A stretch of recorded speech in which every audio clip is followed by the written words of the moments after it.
కుటుంబ సభ్యులను ఎదిరించి ప్రేమ వివాహం చేసుకుని ఓ యువజంట పోలీసులను ఆశ్రయించిన ఘటన మంగళగిరిలో చోటు చేసుకుంది.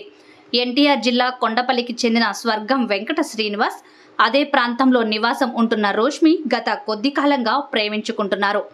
ఇరువురి కులాలు వేరు కావడంతో పెద్దలు తమ వివాహానికి నిరాకరిస్తారనే భయంతో సోమవారం తెల్లవారుజామున ఇంటి నుంచి పారిపోయి చీరాలకు చేరుకున్నారు.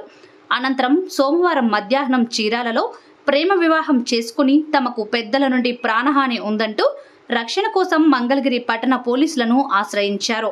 ఇరువురు మేజర్లు కావడంతో వారు ఇష్టపూర్వకంగానే పెళ్లి చేసుకున్నామని తెలపడంతో వారి కుటుంబ సభ్యులకు పోలీసులు కౌన్సిలింగ్ ఇచ్చి పంపించి వేశారు. స్వర్గ వెంకట శ్రీనివాస్ సార్, నేను తిన వాడిని నుంచి లవ్ చేసుకున్నాను సార్. వాళ్ళ ఇంట్లో చెప్పాం. ఫస్ట్ మనం గొడవకు వచ్చారు 2 నెలల క్రితం. వాళ్ళు ఒక 30 మంది దాకా నన్ను కొడతానికి వచ్చారు. అప్పుడు చెప్పాము ఇంట్లో. తర్వాత వాళ్ళు ఒప్పుకోలేదు. తను ఇష్టపూర్వకంగానే నన్ను ఉదయం వచ్చింది. తను ఫోన్ చేసింది, రమ్మంటేనే వచ్చాను. వాళ్ళ మీద మాకు ప్రాణ భయం ఉంది, అందుకని పోలీస్ స్టేషన్కి వచ్చి.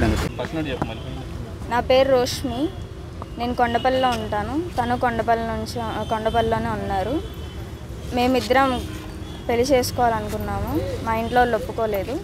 చేసుకున్నాం బయట గుడిలోకి వెళ్ళి. రక్షణ కోసం పోలీసు వాళ్ళ దగ్గరికి వచ్చాము ఇవాళ ఉదయం.